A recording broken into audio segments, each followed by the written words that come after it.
জাতীয় সংসদের সংরক্ষিত নারী আসনে বাংলাদেশ জামায়াত ইসলাম থেকে মনোনয়ন পেয়েছেন অ্যাডভোকেট সাবিকুন নাহার মুন্নী।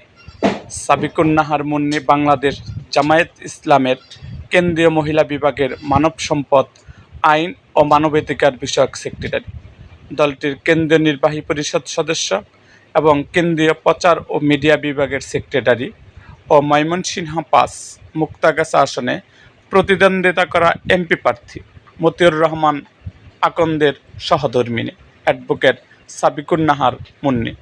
তিনি বাংলাদেশ ইসলামী ছাত্রী সংস্থার সাবেক কেন্দ্রীয় সভানেত্রী ছিলেন।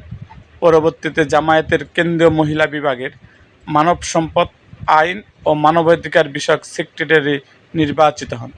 পরে দলটির মানবাধিকার ও আইনি সুরক্ষা কেন্দ্র এর নির্বাহী পরিচালক হন। এখানেই শেষ নয়, তিনি লয়ার্স কাউন্সিল মহিলা শাখার সেক্রেটারি, লিগ্যাল এইড বাংলাদেশের নির্বাহী সদস্য এবং সুপ্রিম কোর্টের একজন আইনজীবী হিসাবে দায়িত্ব পালন করছেন।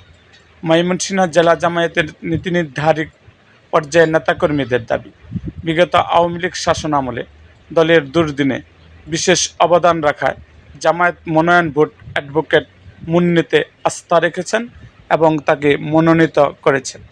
স্ত্রীর মনোনয়ন পাওয়া প্রসঙ্গে জামায়াতের কেন্দ্রীয় প্রচার ও মিডিয়া বিভাগের সেক্রেটারি অ্যাডভোকেট মতিউর রহমান জানান, বাংলাদেশ জামায়াতে ইসলাম প্রার্থীর পরিচয় দেখে মনোনয়ন দেন না।